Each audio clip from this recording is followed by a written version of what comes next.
अस्सलाम वालेकुम। आप प्रोग्राम देख रहे हैं गिट मिट विद मोहसिन गिलानी।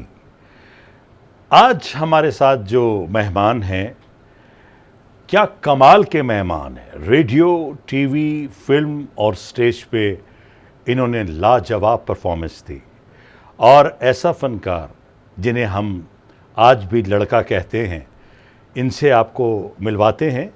हमारे साथ हैं जावेद रिजवी साहब। अस्सलाम वालेकुम सर। वालेकुम अस्सलाम।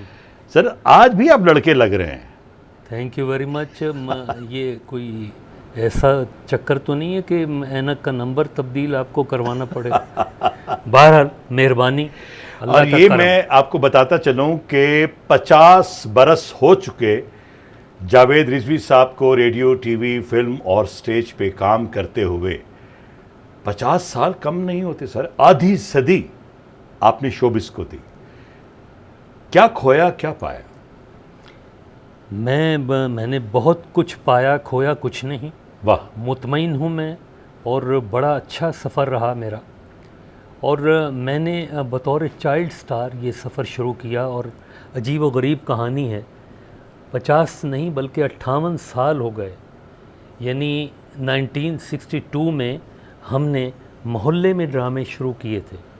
मैं शौकत ज़ैनुल आबिदीन, बड़े मशहूर प्रोड्यूसर थे टेलीविज़न के, और अंजुम अयाज़ जो आजकल नापा में पढ़ाते हैं, ज़िया मोहिउद्दीन साहब। तो हम मोहल्लेदार थे और भी बच्चे थे, लेकिन बहरहाल मैं मतलब ये कहना चाहिए कि सारे काबिल एक ही मोहल्ले में थे और यार थे। जी, इत्तेफाक है। और बाद में कुछ अरसे बाद औरंगज़ेब लगारी भी मेरे मोहल्लेदार थे। अरे वाह। वो एक्टर बनने से पहले के हम दोस्त हैं, वो भी हमारे मोहल्लेदार थे। मेरे घर से कोई 10 कदम पर वो रहते थे जी। तो लाहौर में जो उनका ठिकाना था, वो घर जो था वो ये था नकी रोड पर।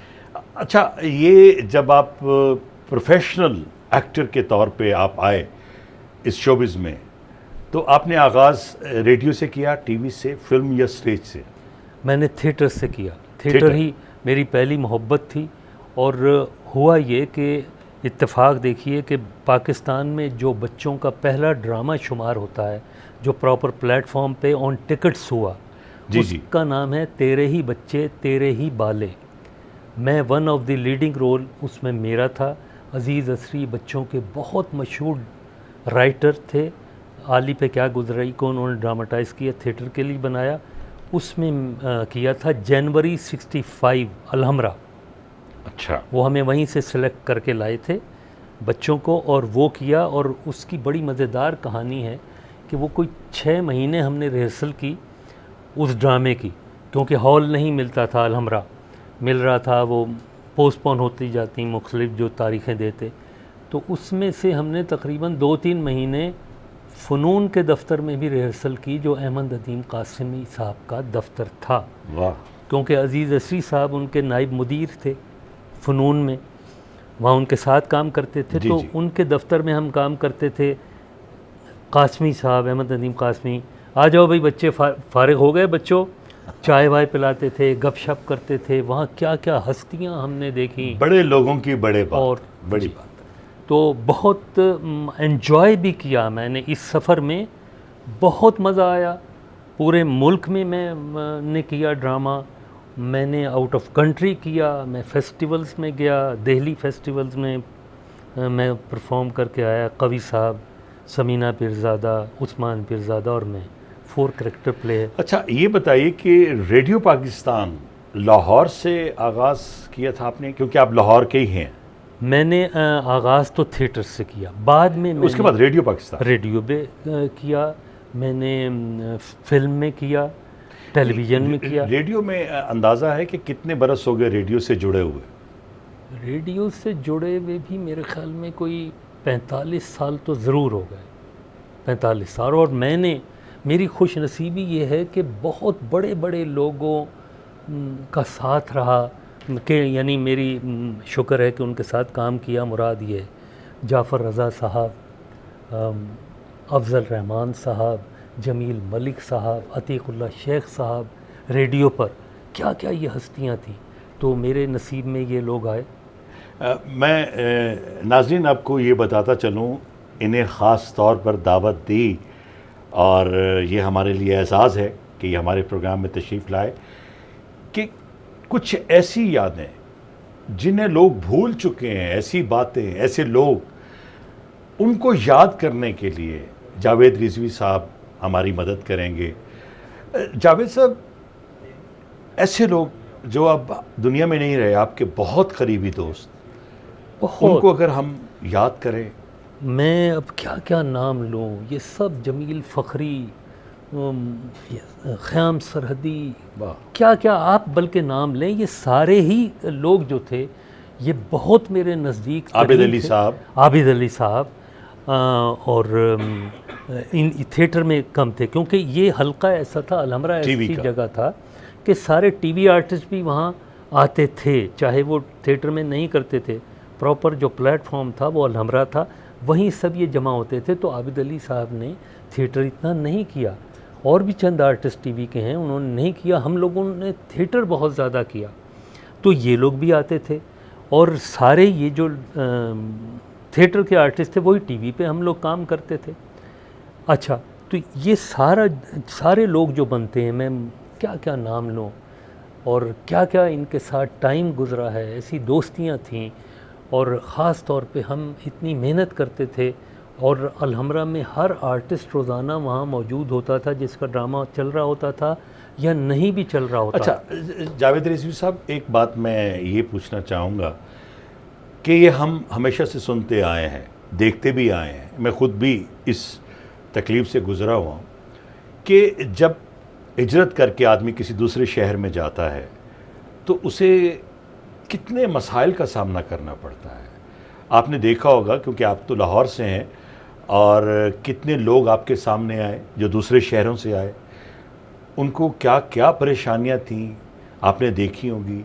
क्या ऐसे मौके पे जो यहाँ के आर्टिस्ट थे उन्होंने उनका हाथ थामा, उनसे दोस्तियाँ की, उनको सहारा दिया, ये कुछ आप बताएं। बहुत सहारा दिया, ये बड़े ही मोहब्बत वाले लोग होते हैं लाहौर के। हालांकि मैं ये कह लें आपके जी जमपल या कुछ आँख खोल के मैंने लाहौर ही में ही मैं रहा हूँ।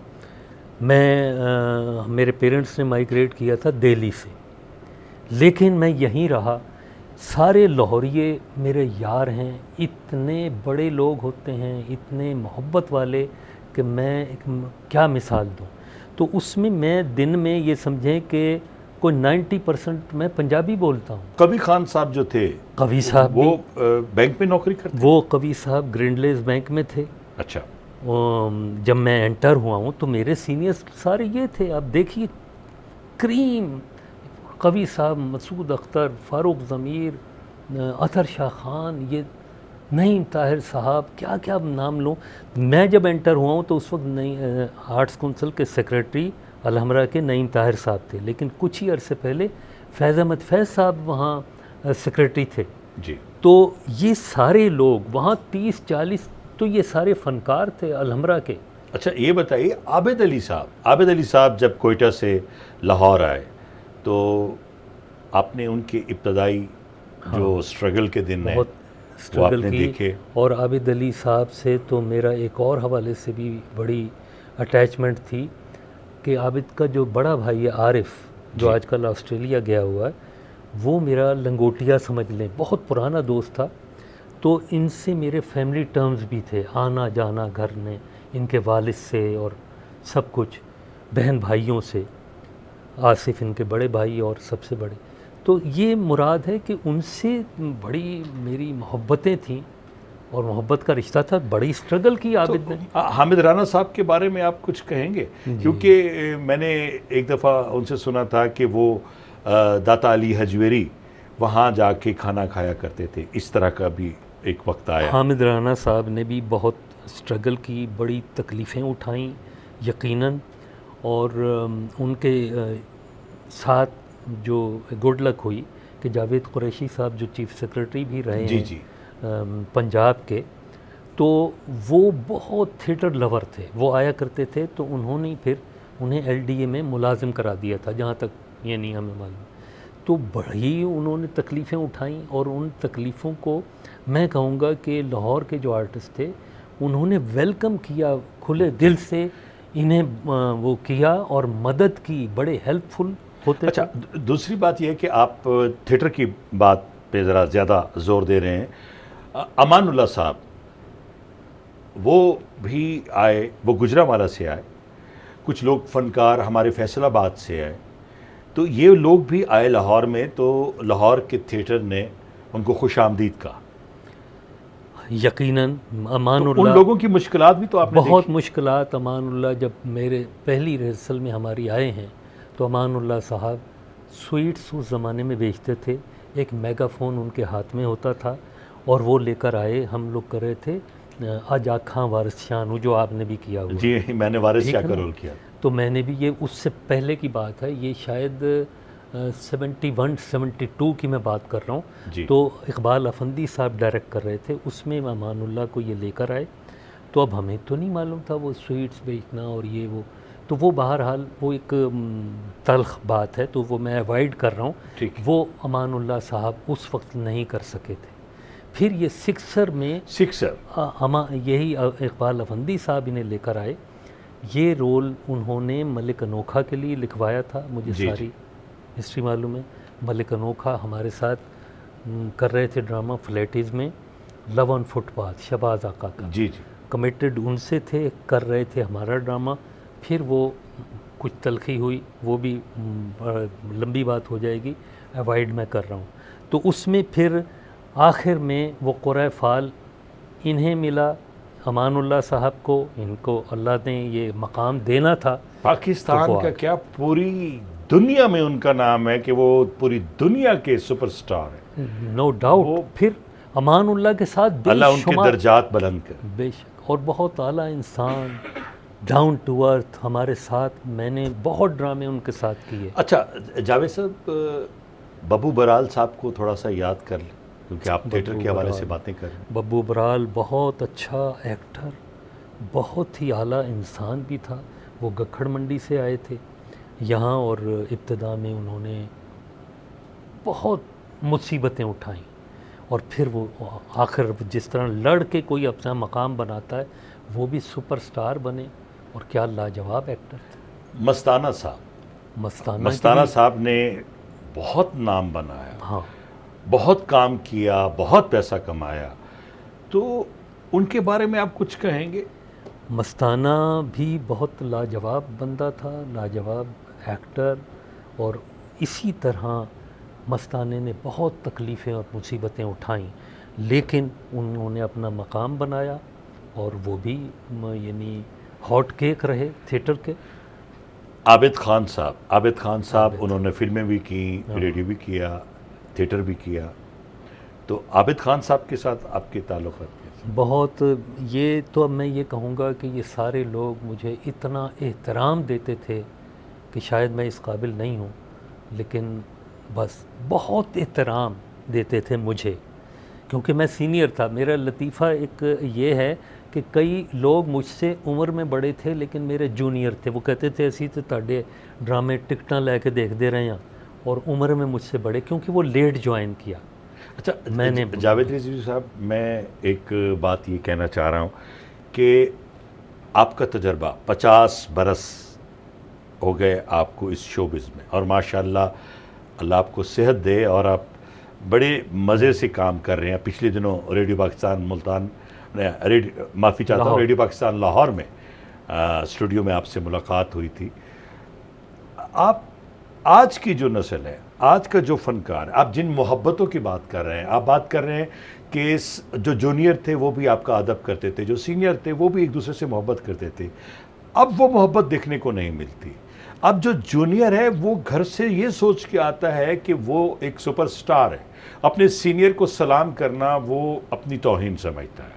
मैं एक छोटा सा वाक़या कहना चाहता हूँ। हमारे एक नामवर फ़नकार हैं, और उन्होंने मुझे ये कहा कि मोहसिन, जिस लड़के ने मेरे बेटे का रोल करना था, नया लड़का था, तो उसने मुझे देखा और देख के फिर मोबाइल पे बिज़ी हो गया। तो मैं ख़ुद उसके पास चल के गया और मैंने कहा अस्सलाम वालेकुम, मेरा नाम तलत हुसैन है और मैं इस ड्रामे में आपके वालिद का रोल कर रहा हूँ।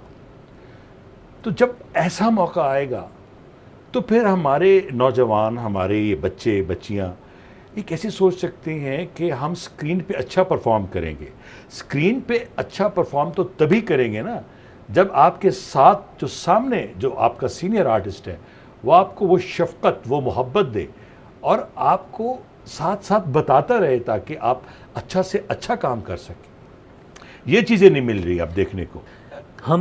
मैं एक ड्रामा कर रहा था 786 रेस्टोरेंट जो था 786 जो 786 माल रोड पे हाई कोर्ट के सामने जी, था। जी। वो भी थिएटर वहाँ हम बहुत करते रहे। ये सब अमानुल्लाह अलबेला वगैरह भी कमर्शियल थिएटर।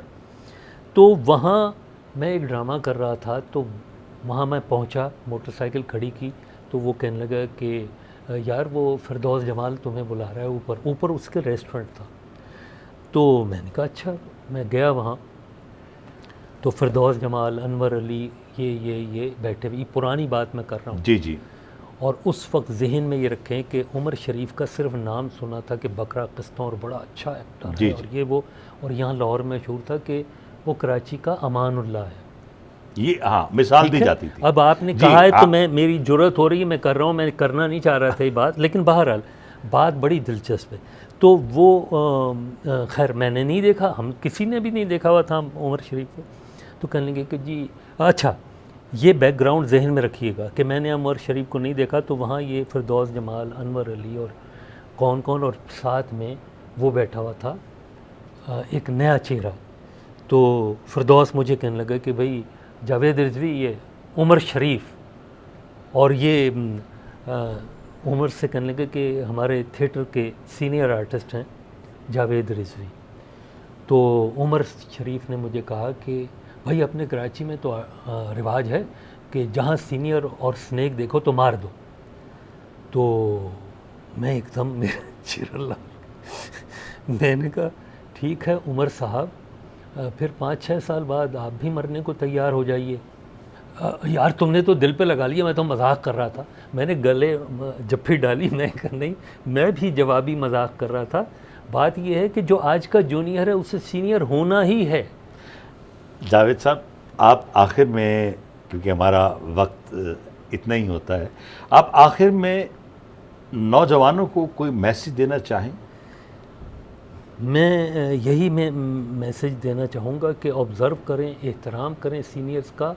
और हमें जो उन्होंने बताया था कि रूटीन से हट के जो भी करैक्टर हो उसे आप ऑब्ज़र्व करें। ये सिर्फ देख लेने से कुछ नहीं होता। जब आप एक किरदार को देखें जो नॉर्मल से हट कर है, वो आपका भाई भी हो सकता है, रिश्तेदार भी हो सकता है, मोहल्लेदार भी हो सकता है, कोई राहगीर भी हो सकता है, तो हम उससे वॉच करते थे। हम सब एक दूसरे को मुशाहिदा है कि हाँ, कौन क्या कर रहा है, क्या वो कर रहा है, आपके इर्द गिर्द सारे कैरेक्टर ही हैं। क्या जेस्चर्स हैं इसके, इसका पहनावा क्या है और क्या इसकी कोई कॉन्टिन्यूटी है। तो हम वो देखा करते थे और वो देख के हम एक दूसरे से डिस्कस करते थे। यार आज मैं फलाना कैरेक्टर देखा, अनारकली चाहिए वो था, तो ये हम बताते थे। तो वो कई लोग, ये मिसाल भी है, जमील फ़खरी, दुर्दाना भट्ट और फलाना जो भी हमारे हम असर थे, एक दूसरे को बताते थे। तो हम उस किरदार को बाद औक़ात देखने जाते थे, ख़ुद मुशाहिदे में लाते थे। वो जो मुशाहिदा है वो यहाँ आपके जो जहन का टैप रिकॉर्डर है, यहाँ रिकॉर्ड हो जाता है। और जब आपके सामने स्क्रिप्ट आता है तो उसके बाद आपको कहीं ना कहीं वो झलक नज़र आती है, तो ठक करके निकाल लेते हैं कि ये किरदार जो है ये उसके शेड्स वो हैं। तो मुशाहिदा। जी, बहुत बहुत शुक्रिया जावेद साहब। नाज़रीन, इस पूरी गुफ्तगू का एक निचोड़ मैं पेश करना चाहता हूँ कि जो जावेद रिजवी साहब का दौर था, उस दौर में अदब, मोहब्बतें बहुत थीं, लेकिन तालीम याफ्ता फ़नकार ज़रा कम थे। आज का दौर, तालीम याफ्ता फ़नकार ज़्यादा हैं, इल्म बहुत है, लेकिन अदब और मोहब्बतें बहुत कम हैं। अल्लाह हाफ़िज़।